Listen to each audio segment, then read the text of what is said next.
The afternoon started like any other Tuesday. Sunshine cut through the gaps between buildings, and the smell of coffee drifted out from a small cafe on the corner of a busy street.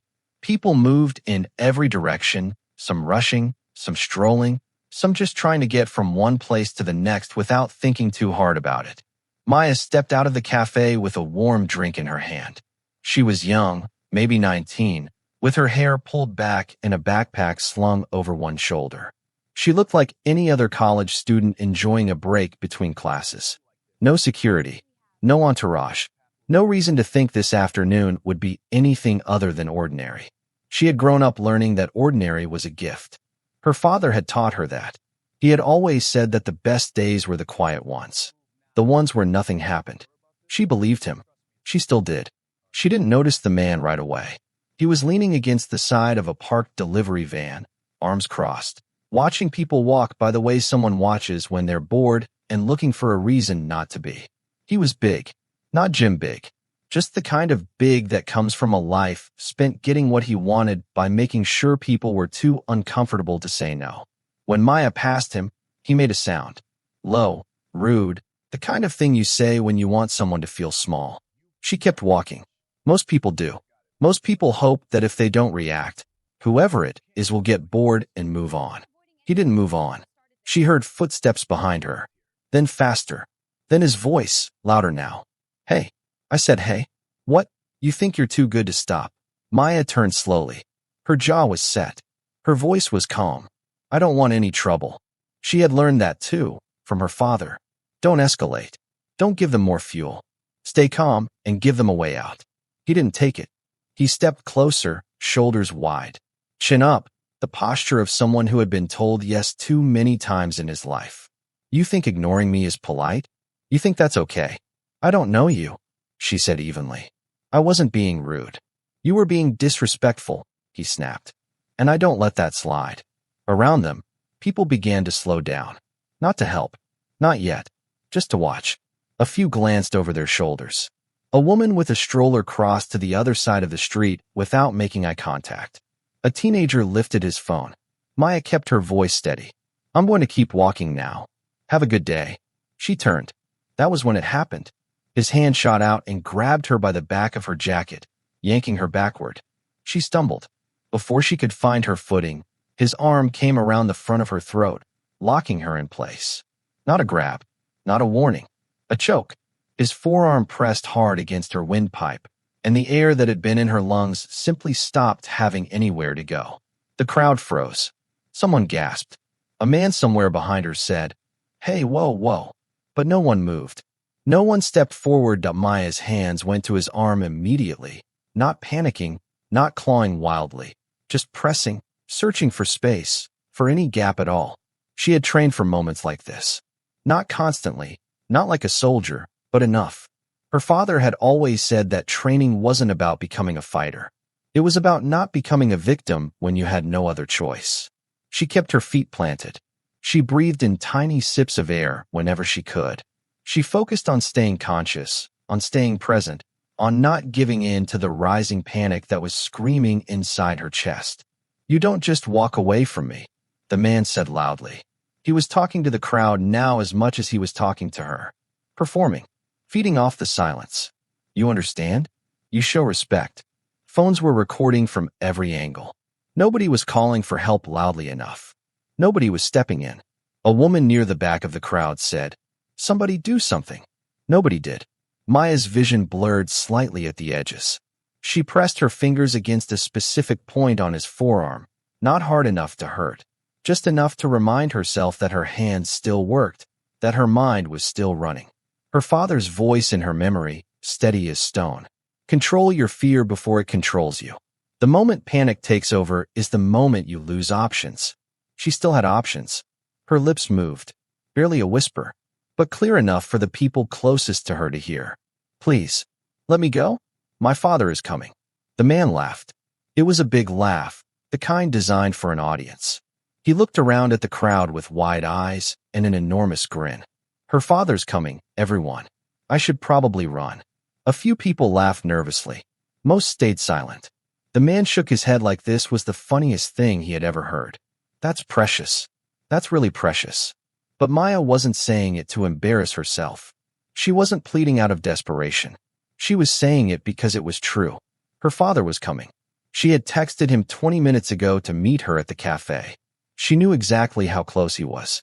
What she didn't know, what none of the people recording with their phones could have known, was who her father actually was. Not a manager. Not an accountant. Not someone who would arrive and nervously ask the man to please calm down. Her father was Steven Seagal, and he was already at the end of the block. The crowd had grown to maybe 40 or 50 people by now. They formed a loose half circle around Maya and the man holding her. Most of them had their phones raised. A few were talking to each other in low voices. Nobody had actually stepped in. The fear was real. The discomfort was real, but none of it had translated into action yet. The man holding Maya could feel the crowd's energy, and he mistook it for admiration, or at least for permission. He pressed his arm tighter, tilting his head back the way people do when they want everyone to see that they are the one in charge. This is what happens, he announced to no one in particular, when people forget how to show basic respect. Maya made a small sound, involuntary. The kind of sound that comes out when air is being taken away and the body starts to panic despite the mind telling it not to. That sound changed something in the crowd. People leaned forward. The distance in their eyes shortened. Two men near the front exchanged a look, one of them starting to step forward, and then stopping when the man holding Maya shifted his weight and glared at them. "Back up," he said flatly. "This is private." They backed up. It was exactly at that moment that a voice arrived. Not loud, not shouting, not the kind of voice that tries to fill the space by being big. This voice was quiet, and somehow that made it louder than anything else happening on that street. "Take your hands off her." 3 words. No urgency, no trembling. Just 3 words delivered the way you'd say something that everyone already knows to be true. The man holding Maya went still for half a second. His grip loosened, just slightly, just enough for Maya to pull in a real breath. She coughed once and steadied herself. The crowd turned. A man was walking toward them. He moved slowly, without hurry, the way someone moves when they have absolutely nothing to prove. He was tall. His posture was relaxed but not lazy. His hands hung open at his sides. His eyes were fixed on the man holding Maya, and those eyes were not angry. They were calm in a way that was much harder to face than anger. "This doesn't concern you," the man holding Maya said. His voice was still loud, but something in it had changed. A tiny crack had appeared in the wall of his confidence. "Walk away." Steven Seagal didn't walk away. He walked closer. Maya saw him clearly now. Her throat was raw. Her neck was already bruising. But seeing her father made something settle inside her that had been spinning since the moment this had started. She didn't cry. She didn't shout for him. She just stood a little straighter. "Dad," she said quietly. The man holding her heard it. His head turned slightly, eyes narrowing. "That's your dad." He looked Steven up and down, measuring him the way people do when they're deciding whether to be intimidated. He decided not to be. "Okay, good. He can watch." Steven stopped walking about 6 feet away. He looked at his daughter for exactly 2 seconds. Long enough to see the redness on her neck, the tension in her jaw, the way she was working hard to stay steady. Something moved behind his eyes. Not rage. Something quieter and far more serious than rage. He looked back at the man. "I'm going to ask you one more time," Steven said. "Let her go. Walk away. This can end right now." The man loosened his grip slightly, but didn't let go. He was doing math in his head. The crowd. The phones. The quiet man in front of him who wasn't backing down but also wasn't attacking. He was trying to figure out what kind of situation he was actually in. "Who do you think you are?" he said. "I'm her father," Steven replied. "Nothing more. Nothing less." The man scoffed. "Yeah? And you're holding my daughter by the throat in public while 50 people record it." Steven's voice didn't change. "You've already lost. The only question is what happens next." Something about that sentence made the crowd exhale together. A few people looked at each other as if they were hearing something they already knew but hadn't quite put into words. The man let out a short, forced laugh. "You think that's how this works? You just walk up and I what? Apologize and we all go home." "That would be the smart choice," Steven said. And if I don't make the smart choice? Steven looked at him for a long moment. Then you'll learn something. The crowd went very quiet. The man stared at Steven. He looked at the relaxed hands, the steady breathing, the complete absence of any kind of performance. Everything about this person in front of him was saying something his body understood, even if his pride didn't. This man was not afraid, not of him, not of the situation, not of anything happening on this street right now. That was the thing the man couldn't figure out. He had spent years making himself someone people were afraid of. It had always worked. The posture, the size, the voice, the willingness to go further than anyone expected. It worked because people backed down. They always backed down. This man showed no signs of backing down. The bully's grip on Maya tightened again. One last attempt to feel and control, and Maya pressed her fingers against his wrist one more time. Her father's eyes flicked to her hands. He saw it. He nodded. Just once. Just slightly. I'm here. She nodded back. The bully saw the exchange, and something snapped in him. Stop doing that, he barked, giving her a rough shake. Stop with the little looks. Take your hands off my daughter, Steven said. And this time the quietness in his voice carried a different weight underneath it. Not a threat exactly. More like a door closing. The bully made his decision. He let Maya go with a shove and stepped towards Steven instead, one arm swinging wide. The kind of wild move that has worked before when the other person hasn't been ready for it. Steven had been ready for it since the moment he walked up. What happened next lasted less than 2 seconds. It didn't look like a fight scene from a movie. There was no dramatic music, no slow motion, no big sweeping movements. Steven simply moved, smooth and quiet, like water going around a stone. He caught the swinging arm, redirected the momentum that was already going forward, and guided the bully past him and down. The man hit the pavement stomach first. Steven's hand held his wrist in a specific way, a precise way, with pressure applied to exactly the right point so that moving would cause immediate discomfort. The bully gasped. Not in pain. In shock. He didn't understand what had happened. One moment he had been lunging forward.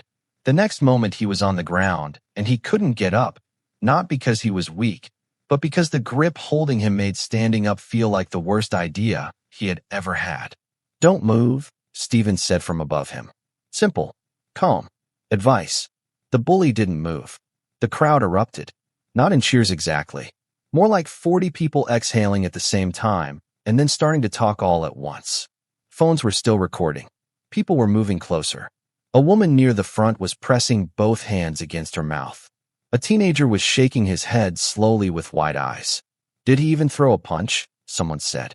He didn't, someone else answered. He didn't throw a single punch. A man near the back started saying something, then stopped, then looked at the person next to him and said, Wait, is that? That can't be. He squinted. That's Steven Seagal. The name moved through the crowd the way a wave moves through water. It reached the man on the ground, and the bully's body went completely still in a different way than it had been still a moment before. Steven Seagal? He said, his cheeks still against the pavement. That's Steven Seagal. Nobody answered him. Sirens could be heard now. Someone in the crowd had called the police several minutes ago, and they were close. Steven kept his position, not out of anger, not to humiliate, just to hold the situation steady until help arrived. Maya walked over and crouched down beside her father, not beside the man on the ground. She looked at the bully with no hatred in her face. No satisfaction either. Just something clear and steady. I told you he was coming, she said quietly. The bully closed his eyes. When the officers arrived, 3 of them moving quickly through the parted crowd, the scene they found was not what they might have expected from the descriptions they'd been given over the radio. There was no chaos. No ongoing struggle. There was a young woman with visible marks on her neck standing next to a man who was crouched calmly beside another man on the ground, and a crowd of 50 people standing in complete silence. One officer recognized Steven immediately. He started to say something, and Steven very subtly shook his head. Later. Not now. The officer nodded and moved to the bully, who was helped to his feet and cuffed without any drama. The bully had nothing left to say. The arrogance, the performance, the need to be seen as powerful, all of it was simply gone. He looked smaller than he had an hour ago. Not physically, just in the way that people look when the thing they've been pretending to be gets removed. As an officer led him away, he glanced back at Steven once. Steven looked at him without anger. "You didn't have to do any of this," he said. "Remember that." The bully looked away and kept walking. A paramedic was checking Maya's neck. The marks were clear, the bruising already showing. She waved off the concern with a small smile. "I'm okay," she said. "I'm really okay." Her father stood a few feet away answering questions from an officer, giving his account in the same calm tone he had used for everything else. When he was done, he walked back to his daughter and stood beside her without saying anything for a moment. "You held it together," he said finally. "You taught me to," she replied. He nodded once. An older man from the crowd approached hesitantly. He was maybe 60, with gray at his temples and a look on his face that was somewhere between admiration and guilt. "I want to apologize," he said. "I was right there. I saw it happening from the beginning, and I didn't do anything." He paused. "I don't know why. I kept thinking someone else would step in." Steven looked at him. "Most people think that," he said. "That's how it keeps happening." The man nodded slowly. "I won't do that again," he said. "Good," Steven said simply. Maya stepped forward then. She looked at the crowd, still gathered, still watching, and she spoke in a voice that was quiet but carried clearly to everyone there. "When it was happening," she said, "the part that scared me the most wasn't him. It was looking out at all the faces watching and knowing that everyone could see exactly what was happening and nobody was moving." She paused. "I know it's hard. I know it's scary. I know you don't want to put yourself in danger. But just saying something, just making noise, just one voice, it changes everything. It changed everything for me." Nobody spoke for a moment. Then a teenage girl near the middle of the crowd said, "I'm sorry. I was recording the whole time, and I should have said something." A few heads nodded around her. "You say something next time," Maya told her. "That's enough." The crowd began to slowly thin. Officers wrapped up the scene. The paramedic gave Maya a final check and confirmed she was physically fine and should see a doctor if anything changed, but structurally she was okay. Steven thanked him. As they finally began walking away from the street together, someone called after them. "Mr. Seagal, will you make a statement? Can we ask you a few questions?" Steven didn't stop walking. He raised one hand briefly over his shoulder without turning around. Not a wave, just an acknowledgement. "He heard you. He's not stopping." Maya smiled to herself. They walked to the end of the block in silence. Then she said, "Do you think he'll change?" Steven thought about it. "Maybe," he said. "Probably not immediately. Change is uncomfortable. And people don't change until being the same way gets more uncomfortable than changing." He paused. "But something got in today. Even if he pushes it down, something got in." She nodded. "And the people watching?" He glanced at her sideways. "Some of them. Yeah." They kept walking. By that evening, the videos were everywhere. 6 different angles uploaded from 6 different phones. Each one showed something slightly different about what had happened, but all of them showed the same core thing. A young woman being choked in public while a crowd watched. A quiet man walking in. And a situation handled without a single punch thrown, without a single raised voice, without a single moment of showing off. The comment sections were enormous and loud. Most people said what they always say when they see something like this. Why didn't anyone help sooner? Why did it take so long? But mixed in with all of that was a different kind of comment, one that appeared again and again in different forms. I would have done the same thing as the crowd. I'd like to think I wouldn't have, but I would have. I'm going to be honest about that. And I'm going to try to be different. Those were the comments that mattered, not the ones celebrating the takedown, not the ones tallying up how quickly the bully had been handled. The ones where people looked honestly at themselves and decided, quietly, to try to be braver than they had been before. Maya saw some of them late that night on her phone, sitting in her room with a cup of tea going cold on the table beside her. She didn't respond to any of them. She didn't need to. The words they were writing were for themselves more than for her anyway. She set the phone down and thought about the afternoon, about the cold brick wall against her back and the pressure on her windpipe, and the way panic had tried to swallow her from the inside, and she had refused to let it. She thought about her father's voice cutting through everything. 3 words, no drama, no performance. Take your hands off her. She thought about what it had felt like to hear that voice. Not relief exactly, more like the feeling of a knot loosening. Like her whole body had known for the last 10 minutes that something was coming and had just been waiting for it to arrive. She turned the lamp off and sat in the dark for a little while. Across town, the bully sat in a holding room with a cup of coffee he hadn't touched and a lawyer he couldn't quite afford explaining what the charges were likely to be. He wasn't talking much. He was thinking about the way that crowd had looked at him at the end. Not with fear, not even with anger really, with something closer to pity. He had spent his whole life making sure nobody looked at him with pity. He thought about the calm man who had walked up, the hands that were completely still and open, the eyes that had not once, not for a single second, shown anything that looked like fear. He didn't know what to do with any of it yet, but it was there. Something had gotten in. And somewhere on a quiet street at the edge of the city, two officers talked in low voices over cups of bad vending machine coffee, and one of them said, "You know what got me?" He never even raised his voice. The whole time. Not once. The other officer nodded. "That's the part nobody's going to forget," he said. They were right. Nobody forgot it. Not the crowd. Not the people watching on their phones thousands of miles away. Not the teenager who had filmed it and stayed up until 2 in the morning reading every comment. Not the older man with gray at his temples who went home and sat at his kitchen table and thought very carefully about who he wanted to be. Real power, it turns out, doesn't announce itself. It doesn't need an audience. It doesn't feed off fear or applause or attention. It simply shows up when it's needed. It holds steady when everything around it is shaking. And when it's done, it walks away without looking back. Not because it doesn't care, because it already took care of what mattered.